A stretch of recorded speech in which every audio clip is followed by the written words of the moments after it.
وإنا إن شاء الله لمهتدون.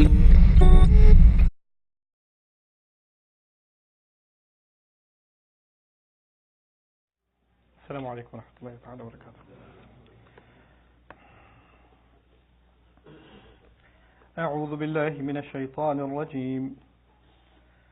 فتبسم ضاحكا من قولها وقال رب أوزعني أن أشكر نعمتك التي أنعمت علي وعلى والدي وأن أعمل صالحا ترضاه وأدخلني برحمتك في عبادك الصالحين.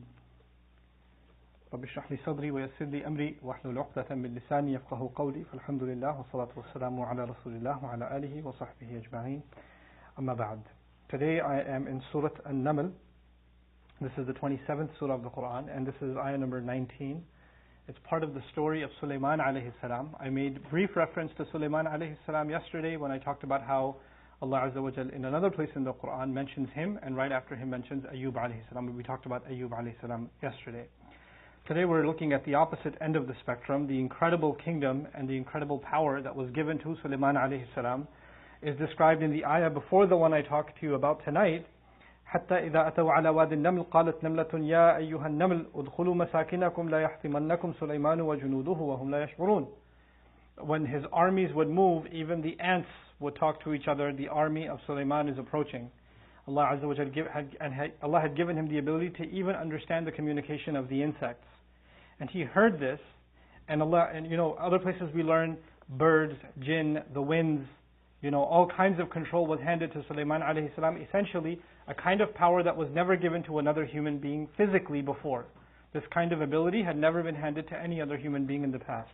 And thus he had a kingdom that cannot be compared. This is really the unique place of Sulaiman alayhi salam among prophets. And so he sees this, another expression of his power. And of course, what are ants compared to him?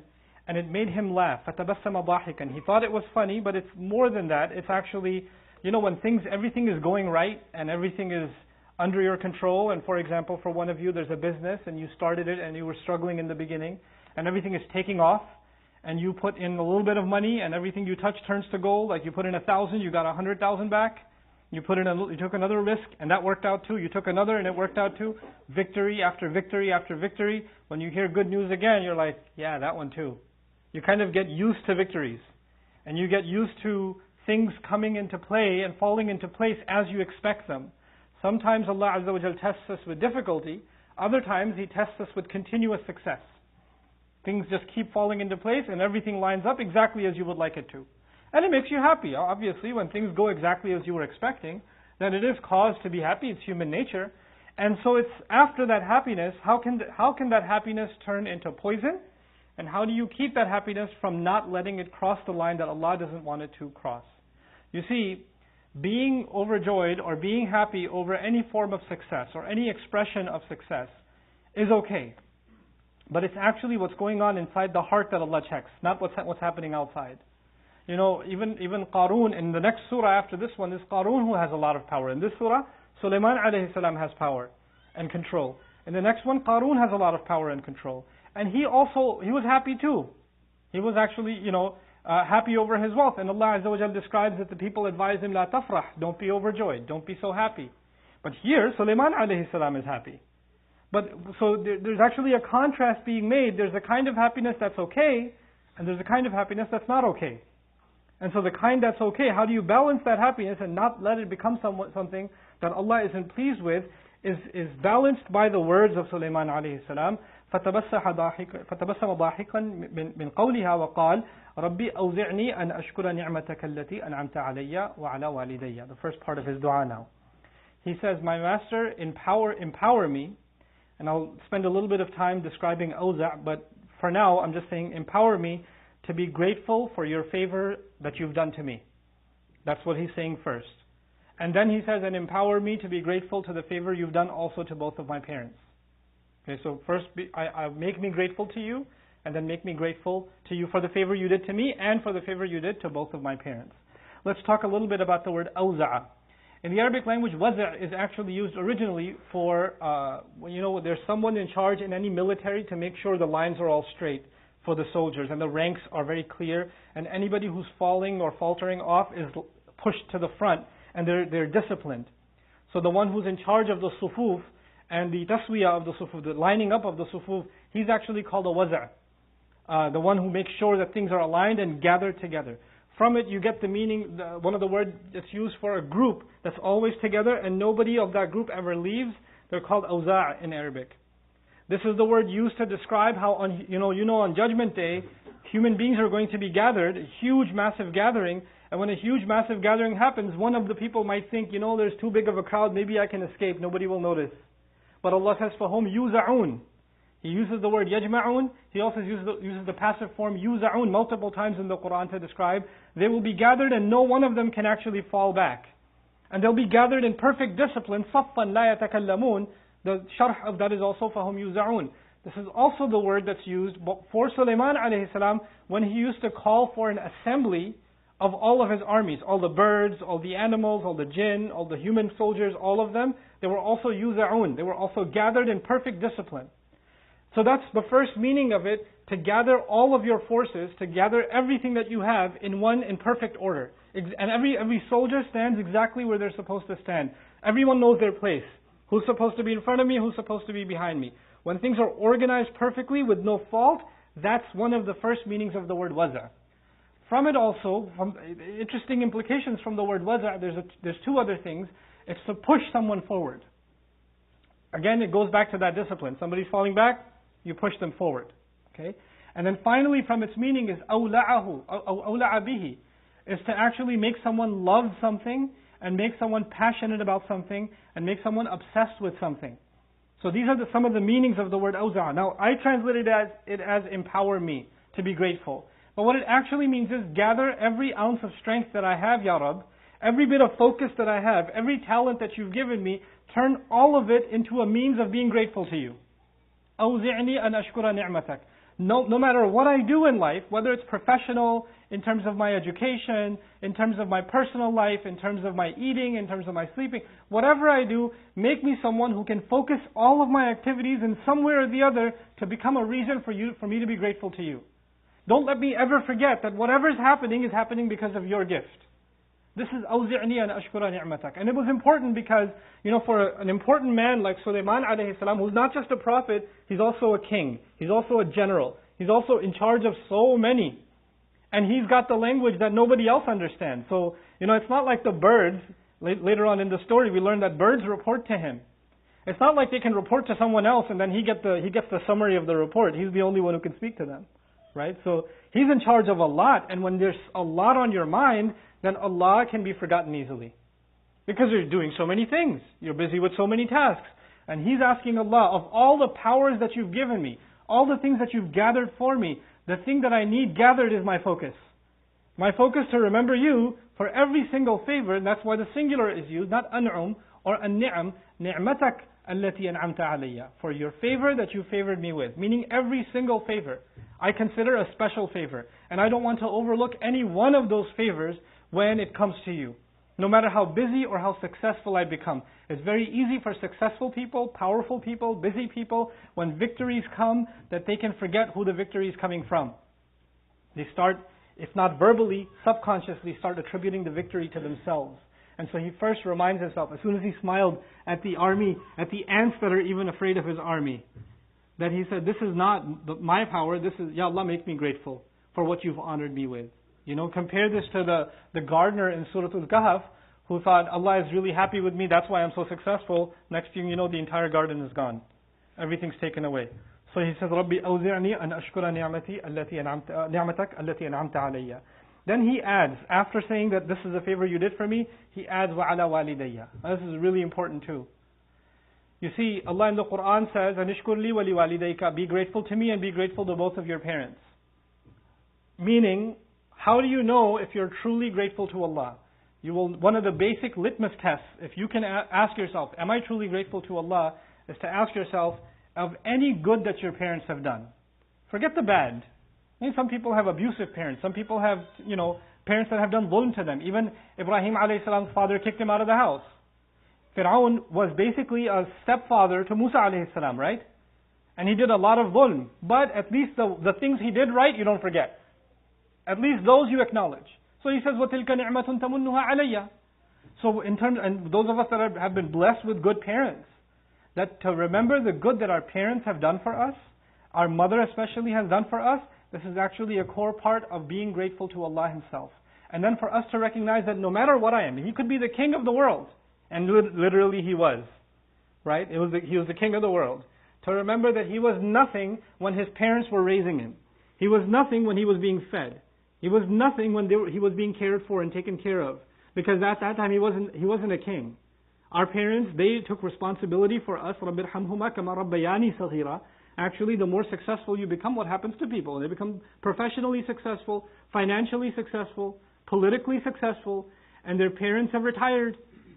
And when the father has retired, the mother has retired, they're not socially as important as you are now.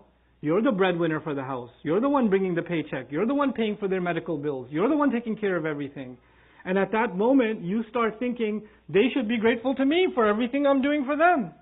And here you are turning to Allah and saying, Ya Allah, you did me a favor, but that favor was impossible if you didn't do my parents a favor. If you didn't favor my parents, they wouldn't have brought me up in Islam. If you didn't give my parents that favor, I wouldn't have been provided the rizq of dunya, which is food, shelter, clothing, and all of these things, or the rizq of the deen, the akhirah. I wouldn't have gotten it if it wasn't for my parents. And those of you that are blessed with Muslim parents, even think of that. Some of you have non-Muslim parents. Some of you have parents that haven't accepted Islam. Some of you have parents that hate your Islam. That happens too. But even in those cases, if there's one thing, even if you have no relationship with your parents, if there's something good that they did, at some point, just to even acknowledge that much as a slave of Allah is incumbent on you. You have to think of that. And so أوزعني أن أشكر نعمتك التي أنعمت علي وعلى والدي. And then he says وأن أعمل صالحا, and that I do good deeds. It's Sulaiman alayhi salam. Oh, of course he's going to do good deeds. If his armies are going to fight, they're going to fight for the sake of Allah. If he's going to conquer, it's going to be for the sake of Allah. If he's going to judge, it's going to be judging with justice. He's doing good deeds, but he adds a qualification. Empower me, give me focus that I do good things. Tardahu. Two things I want to highlight here. One, when you become successful, it's easy to start doing bad things because nobody can question you. Right? Nobody can ask you. They say power corrupts, absolute power corrupts absolutely. Right? So it's easy for a police officer to become corrupt. Who's going to stop me when I cut a red light? Who's going to stop me when I speed? Right? So they can exercise that power. So the same way, when you have some power in your world, maybe you're just a manager. That's a power too. In a store, you're just a manager. You could become Fir'aun just in the little shoe store. You could do that. Why not? So when he recognizes that I have been given this ability, Ya Allah, make sure I use this ability to do good. Salihan, to fix things. To make things right. This is why you have gifted me this ability. When Allah has given you power, authority, control, influence over others, use it for something good. Put it to work. The things Allah has given you are not a fitna. They are actually powers Allah gave you so that He could see لِيَبْلُوَكُمْ أَيُّكُمْ أَحْسَنُ عَمَلًا. So He could test you who does better. Who does better. And what you've been given, nobody else has been given. So He says, أَنْ أَعْمَلَ صَالِحًا, that I can do good. But He adds something. He adds tardahu, that you are happy with. Give me the ability to do good that you are happy with. Now what does that mean? Obviously good deeds is something Allah is happy with, so why even add tardahu? Tardahu here suggests there are sometimes we do good things, everybody else appreciates them. Everybody else acknowledges them. A king is just, everybody praises the king. A king is a conqueror, everybody praises the king. He conquered, he brought more victory to our lands. But even if everybody else is appreciating it, but in my heart, I'm not attributing those opportunities to do good deeds as a gift from Allah. I start thinking, I've done this much good. I've accomplished this much. I've done so much for others. I've done these a'mal khairiyah. I've done all these good deeds. Alhamdulillah. Wait, that's not a really alhamdulillah. That actually means that somehow people acknowledging me and people praising me and all of that stuff has gotten to my head, and I start thinking I'm something. I'm not. Those good deeds mean nothing if they weren't done to make you happy. And the only way, if I do them to make you happy, then I know you'll be happy with me. And you'll be happy with my good deeds. It's radiyallahu anhum wa radu anhu. It's both ways. So just to remember all the time, why you're doing what you're doing. And that short reminder is a very scary one, because there are two things that happen when we do good deeds. Like, for example, if you started volunteering your time, maybe you're volunteering to help children, maybe you're volunteering at a masjid, you're volunteering at some humanitarian cause, whatever you're volunteering at. Either people really appreciate you. Thank you so much for doing this. We really appreciate you. We pray for you. And they're praising your work and all of that. That can get to your head. Now you start doing it because of the acknowledgement. And then the other happens. Nobody appreciates you. I did all these hours of voluntary work and nobody even came up and said thank you. I cleaned up all this place and I did all of this after the iftar and I took care of all the kids' messes and all of that, and not one person even said salam to me. Nobody even acknowledged. Forget it, I'm never volunteering here again. In both cases, you were looking for acknowledgement from somewhere else. You were looking for someone else to be happy with you. Not that people shouldn't be grateful, but you and I should be clear why we're doing what we're doing. The criticism of people or the lack of appreciation of people should not demotivate us, and their appreciation shouldn't necessarily encourage us. Because we're clear, we're doing this because Allah is happy. وَنَعْمَلَ صَالِحًا تَرْضَاهُ. And so after that dua, he makes that final bit of dua, which is a piece of humility, and I want to include that in these few minutes that we have together. وَأَدْخِلْنِي بِرَحْمَتِكَ فِي عِبَادِكَ الصَّالِحِينَ. Beautiful words. Enter me, especially from your mercy. The Arabic students here that are graduating know, بِرَحْمَتِكَ here is muqaddam. It's earlier than expected. أَدْخِلْنِي فِي عِبَادِكَ الصَّالِحِينَ بِرَحْمَتِكَ. But it's أَدْخِلْنِي بِرَحْمَتِكَ فِي عِبَادِكَ الصَّالِحِينَ. That taqdeem, that pushing of that prepositional phrase earlier, what does it suggest? Especially by your mercy. Of all the things I want, there's one thing I want more than everything else, especially by your mercy, allow me to enter into the company of your good servants. فِي عِبَادِكَ الصَّالِحِينَ. Your righteous slaves. What is he asking? Put this in perspective. You know, he's probably the biggest VIP alive at the time. Right? Everybody else would have an opportunity to meet with him. Like, I can't wait. If I ever got to meet him, how amazing would that be? And in his mind, the VIPs are someone else. In his mind, Ya Allah, if you could give me the special, who would the king of the world want to meet? Like, people want to meet him. Who does he want to meet? Nobody's more important than him. And he turns to Allah and says, your good slaves, basically the good slaves that have already been entered into Jannah, and the good slaves that are in this world right now. It could be a farmer, it could be someone on the street, it could be someone who sells, fruit. It could be someone has no money, but they're righteous people. Ya Allah, give me the special mercy of yours that you surround me with those people. And to allow me the privilege of being around good people. And this is what he understands as the real VIPs, the really important people in life. This is a true rizq. And why is that important? Because this part of the dua is twofold. Ya Allah, give me the company of such good people in this world, regardless of their status. If they're millionaires or billionaires or not, if they're political leaders or not, that doesn't matter. If they're good people and they're your servants, I want to be around them. And in the akhirah, that's going to be even more important. None of the status that we have in this world. The millionaire will not wake up on Judgment Day a millionaire. The president will not wake up a president. The beggar will not wake up a beggar. When we wake up on Judgment Day, those roles that we had in this life are all gone. The only thing that matters, qalbun salim, ibadika salihin, your righteous slaves. That's all that matters. Were we righteous slaves of Allah, good slaves of Allah that did good deeds? So he asks Allah, that VIP gathering, I want to be part of that gathering in the akhirah. And so from that, what we learn is that, in the beginning how he said, make sure that I remain grateful, essentially, and I don't lose focus on being grateful. At the end, he's actually asking Allah the key to that. He recognizes the key to that is to be around people that are grateful, around people that are good. Your company matters, even if it's a company of one person. Maybe you don't have a company of 1,000 people. Maybe the only company you have is just 1 or 2 people in your life. And now that company's even become easier. Maybe, it's very easy to find bad company online. It's extremely easy. But it's also possible to find good company. You're living somewhere in the outskirts, somewhere you're the only Muslim there. You can connect to other Muslims online. You can do that now. There are other ways to connect to people that Allah did not make available to people before us. He didn't. So now there's no excuse to find good people that you can truly be connected with and remain connected with. And how will you know that they're good people? The more you're with them, you become grateful for everything else in life. Like, there are friends you're with, you talk to them, and you guys just sit there complain about everything. You complain about work, you complain about family, you complain about issues, you complain about your feelings, you complain about the weather, complain. Alright, talk to you later. right? That's your friendship. But if you are among friends, that when you're with them, that they remind you what they should be grateful for, and you remind them what they should be grateful for, and even when you're discussing your problems, you remind each other, even through these problems, there are things we need to be grateful for. It could have been so much worse. What are we learning from this? What guidance is Allah giving us from this? When you have friends like that, they are ibadik as-salihin, because they're empowering you. They're enabling you to be grateful for what you have. And they're the ones that will enable you. What's another litmus test according to the ayah? Those are the kinds of friends that remind you, hey, did you call your mom? Did you call your dad? How did you do today? Did you get into a fight with them? Did you go apologize? That's a real friend. These are ibadik as-salihin. Because our good is to Allah, and our gratitude is to Allah, and also to our parents.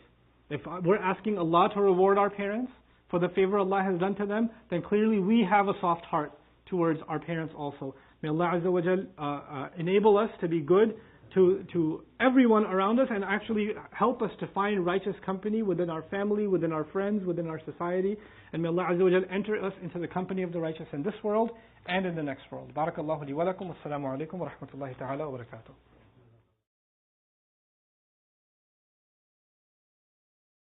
صدق الله